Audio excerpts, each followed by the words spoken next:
The reason the Holocaust is viewed as bad is because its victims were white. What the fuck did he say? Hey lovelies, welcome back to my channel. If you're new here, my name is Belinda Strana. Thank you so much for all the love and support. To my returning subscribers, to those people that share my videos, leave commentaries, and also educate each and every one of us. You guys are the real MVPs. So lovely. I came across this video on my For You, and I thought to share. It's actually a very interesting discourse about Holocaust and how it's as if color people see this Holocaust that happened, especially the ones that happened in Germany, as a terrible thing because the people that has been affected are actually colored people. Lovelace, this was actually compared to everything that was happening both in Congo and Sudan, because these other people in the other side happened not to be a colored person, and it's not something that needs to be talked in the mainstream media. Lovelace, I'm just going to roll the clip as well as some of other stitches I was able to put together. Please leave me your own thought in the comment section of what you think of this video. Please do not forget that we do not support any form of bullying and harassment. Alright, Lovelace, let's dive in. The Holocaust is viewed as bad is because its victims were white. What the fuck did he say? The only reason the Holocaust is viewed as bad is because its victims were white. When people of color get genocided, it's either viewed as necessary or it isn't viewed at all. I like it when palm-colored people say things so I don't have to, okay? And I want you to understand he's not downplaying the severity of the Holocaust. Not at all.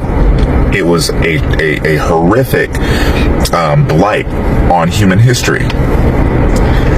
But most people could not tell you about King Leopold and his campaign against the Congo. Most people don't know that exists. Most people learned about Black Wall Street, for example, from a TV series, from a TV show. Watchmen.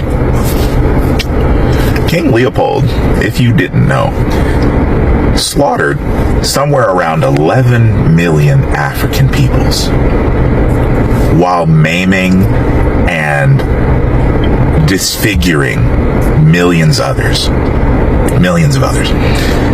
If you didn't make quota for the day, they would take you and they would cut your foot or your hand off and hang it around your neck as a trophy to show other people that you didn't make it or make your quota. An incentive to motivate others to work faster. 11 million Africans slaughtered by King Leopold's campaign. And the reason you don't ever hear about that is because when it happens to black and brown people, it's just justified. Well, we wouldn't be where we were if we didn't have to break a few eggs to get where we are today. Okay, y'all, go back and watch the video because he makes some amazing points and just points out that we don't notice the genocide against brown people. And it's very true. We don't notice. We don't know about Black Wall Street. We don't know about, we don't know about, do we know what's going on in Sudan, for instance? Do we know really what's going on in the world where people are not white? What really made me deconstruct is, part of it, is seeing the horrors that are going on. Was it deconstruction? Let me rephrase. Was it deconstruction or was it me becoming a liberal? Because I always thought that liberals were bad. When really, I haven't seen any Christians caring about immigrants or what is going on in Palestine, at least evangelical Christians. I have really watched them just be apathetic, and I don't get it. And that's a lot of the reason why I'm trying to speak up because I am realizing, ooh, I was wrong when I was an evangelical. And I lived in my safe little bubble and I did things, I wanted to do what the church told me to do. And I was worried about people going to heaven, but not about suffering on earth. Like, what suffering are we causing? Because white evangelicals create a lot of suffering in the world. And they're the ones that support the current administration and all of their terrible policies. It's horrendous. Now, I completely agree with both the original creator and the one that I stitched. However, there's another reason why the Holocaust was considered bad. The reason why the Holocaust was considered bad, and yet what is happening in Gaza and Israel right now is because they're doing it to their own people. If we look at history and we look at Stalin, we look at Pol Pot, we look at, everything that happened in South Africa and in Egypt and, all of these other places that had all of this horrible shit happen. The reason why nobody did anything, and it's being reflected in what is happening in the Middle East right now, is because they did it to their own people. Same with Israel and Gaza. They are technically doing it to their own people that already lived there, people that, were born there, but, they didn't go to a different country and attack other countries. That's why nobody's really doing anything to stop it. Also, to point out what is happening with Russia and Ukraine, technically they are doing it to their own people because the Ukraine used to be part of Russia. So, because of these atrocities that are happening and because they're doing it to their own people, nobody's going to stop them. Nobody cares until it's their people that it's affecting. Nobody is going to try and stop it until it's their people that it's affecting. And that's how we ended up with world wars. So until either Russia or Israel stops or moves on to another country, nothing is going to happen. Nobody's going to step in. Nobody's going to stop these atrocities. Nobody is going to, no government official is going to be like, hey, we need to stop this. No, like, ones that are in power. It's, we have the ones that, actually are paying attention and are like, hey, maybe we should say something and do something. And then, our leaders are like, nah, it doesn't affect us. Let's just throw some money on it. Money we don't have. So while, yes, I absolutely 100% agree that the Holocaust was considered bad because they were all white, or mainly white, it's also because it's not affecting other countries technically. You know what's funny? Is the black man in this video was disagreeing with the white guy. On a boat in the Like, it was beautiful, it was perfect, right? But no, not quite that. But you know what really makes this fucking horrible? Is the Holocaust. People getting gassed, no gas masks whatsoever. I mean, you can look up the pictures, I don't have to prove it myself. It was too late. This is not at all what I had planned today. First of all, Holocaust people was Jewish, right? And mostly Eastern European Jewish. So, 9 times out of 10, they was not white.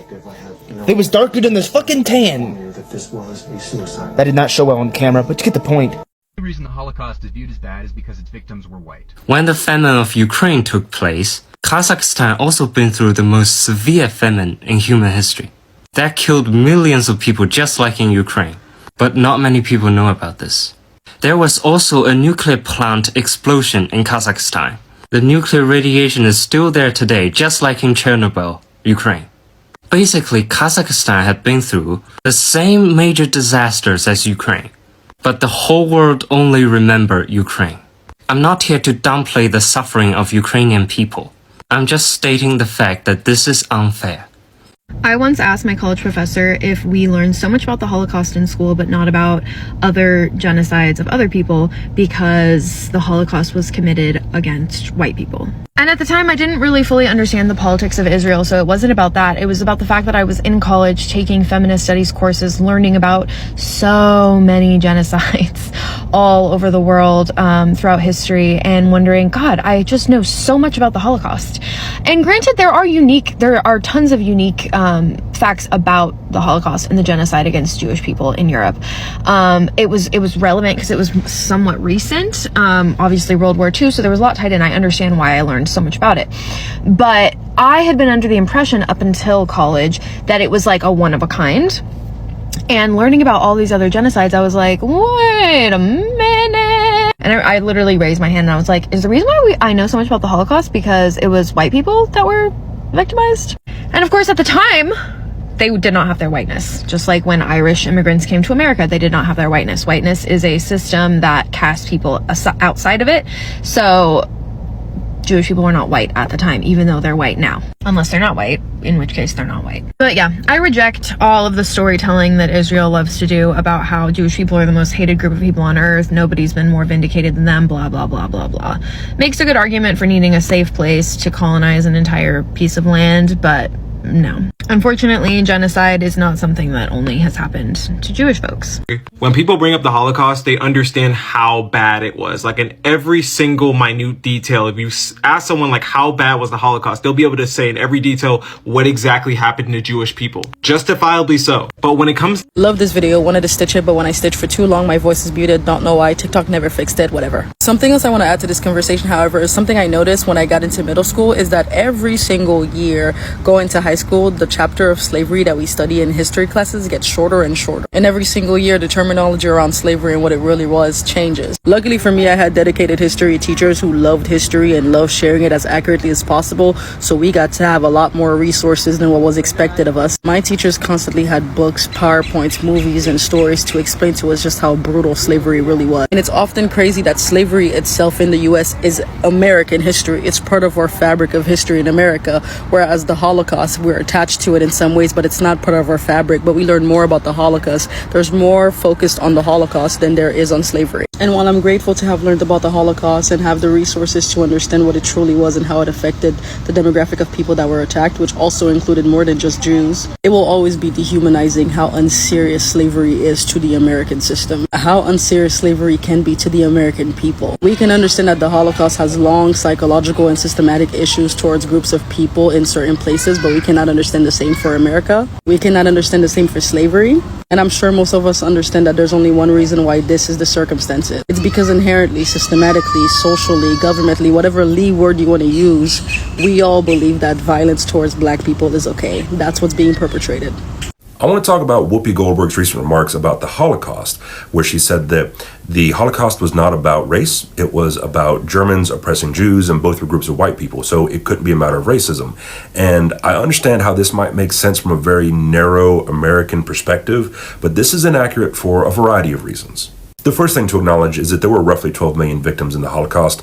About 6 million of those were Jews. The other 6 million were a combination of the Romani, the disabled, political dissidents, the LGBTQ community, as well as anyone else that was deemed socially unacceptable. But that aside, let's talk about the racial aspect of it. The concept of race has existed in human history for several hundred years by this point, but the categories of race have shifted and changed over time, usually based on who was doing the defining. Essentially, each category was a product of its time and cultural context. Modern science understands that race is not biologically real, but in the 18th century, scientists were trying to develop distinct racial categories, and depending on who you asked and when you asked, you would get a variety of different answers. Some argued that there were 3 distinct groups, the Mongolians, Caucasians, and Negroids. Others expanded it out to include 2 others, like the Malays of Southeast Asia, or the Americans, who were the indigenous native population of the Americas. Others said that the Sami of Northern Europe were their own distinct racial category, and some argued that darker skin was actually the result of a genetic skin disease. So fast forward to the 1930s, and we see that it is explicitly clear in Nazi racial ideology, which they were very open about, that Jews, in their view, are a distinct race that is inferior and that threatens the purity and superiority of Aryan blood. So in this regard, the targeting of Jews by the Nazis during the Holocaust was absolutely a matter of racism, because race is always defined and reshaped based off of the time and cultural context, and that's how the Nazis chose to define race in that environment. It's also important to note that the Nazis were aware of the whiteness of the European Jews that they were persecuting, and they claimed that this made them even more dangerous because this meant that they could pass or infiltrate into German circles of polite society and thus became even more of a threat to the racial purity that they were espousing. It's also important to remember that not all Jews are white. Many of them are people of color, and they have to deal with the modern day iterations of racism. So what do we take away from all this? Well, number one, race is a social construct. It is not biologically real. It is always shaped by the society, the culture, and the era in which it occurs. Number two, whiteness is negotiable. It has been bestowed upon groups and taken away from groups to manipulate them whenever the dominant society decides it is appropriate. And number three, it is generally speaking not helpful or productive to look at historical social phenomenon through a modern lens of understanding. We have to look at the time and what they thought and understood in order to get the most out of it. Why do you think white people get almost double angry with white people who speak out? I believe that the most threatening thing to a white supremacist is not a person of color, it's a white person who disagrees with them. Because white people listen to white people instinctively more than they listen to people of other races. And I think that that is true of all different kinds of intersections. Men listen to men easily in a way they don't listen to women. Straight people listen to other straight people in a way instantly that they don't listen to queer people. So you think it's a power thing? I think that if somebody has an agenda of trying to create a world in which black people are lesser or black people are like this, for white people to all agree with them with, the most threatening thing to them is a white person who goes, you're wrong. Because that white person could make other white people think, oh, maybe he is wrong. Maybe black people aren't actually like this. Maybe it's not like that. Some of them aren't doing a project of trying to convince everybody that black people are worse. Some of them just have deep-seated, unacknowledged racism within themselves. They conceive of races as teams. My team is the white team. Dan, you're white, you're on my team. Automatically. And teams compete in sport. Yeah. So you need, as a white person, Dan, on the white team, we need to be working together to look after our team. If you say anything that criticizes white people, you are harming the white team's attempt to win, and you are strengthening another team's attempt to win.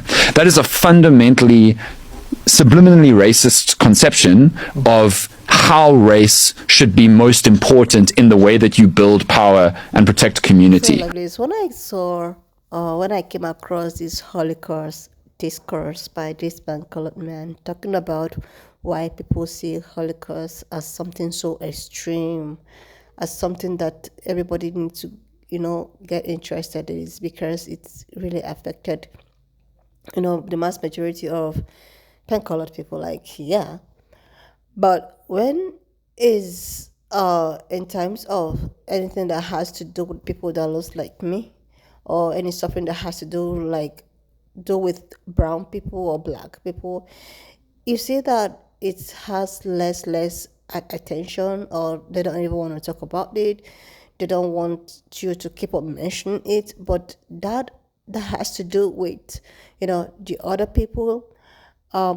It's being talked about. It's being taught in school. It's being publicized. They want people to know about it. They want people to know about this suffering.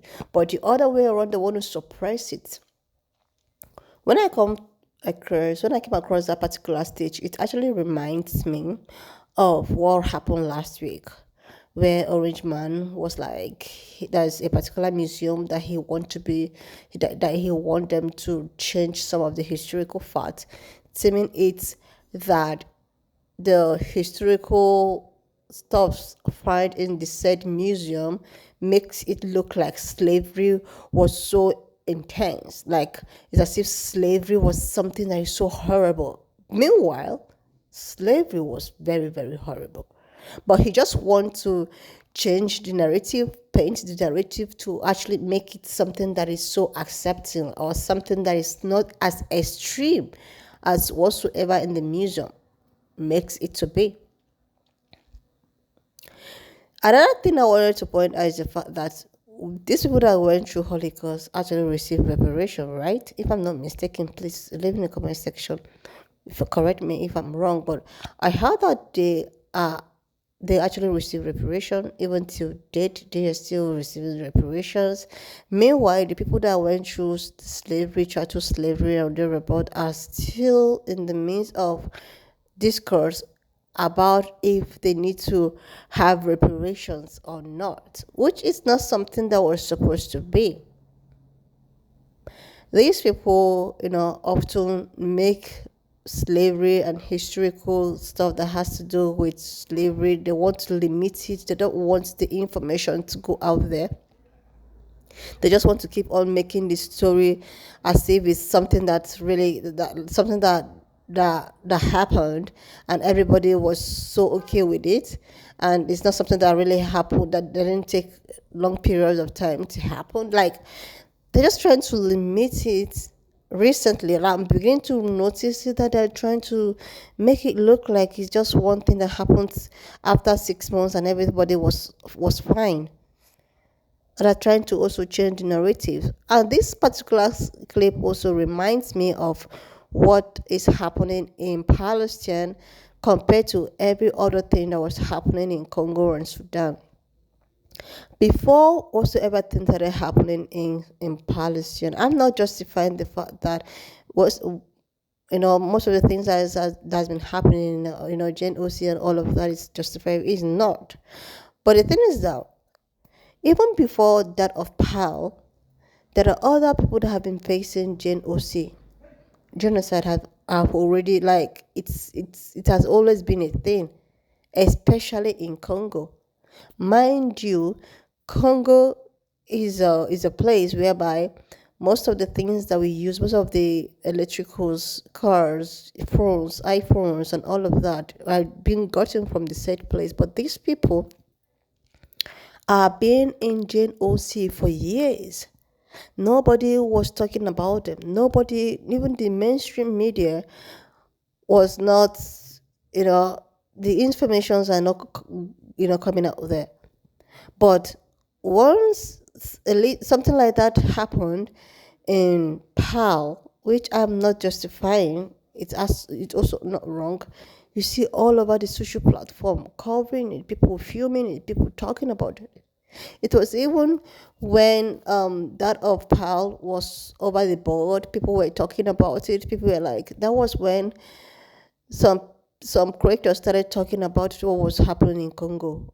I myself, personally, before the case of PAL, I never knew that there was something like a GNOC going on in Congo, going on in Sudan, and every other place that this GNOC have been going on. But nobody was talking about it because they felt that people who were going through that deserves it. Like, maybe people that looks like me, brown, black people, gay, African, or whatsoever, they deserve it. So nobody cares about it. Nobody want to talk about it. But in terms of PAL people, everybody want to talk about it. So why not just talk about everybody? Because I feel that no one is special compared to the other. If you want to help and talk about what is happening in PAL, you should be able to talk about what is happening in Sudan, in Congo. And mind you, in the Cell PAL, there are Afro-PAL people who are also going through a lot, but I don't even see those people in the mainstream media. I don't see people talking about them. There are also Afro-PAL people who have been discriminated against the PAL people, right? Yeah, they have been also discriminated against them as well. But no, if it has to do with my own kind of colored people, then nobody wants, it's not important. Anyway, lovelies, why not just leave me your own thoughts in the comment section of what you think of this video. And please do not forget that we do not support any form of bullying and harassment. We're just here for educational and informative purposes. So please share this video, subscribe if you're here to do that, like, and I will see you lovelies when I upload.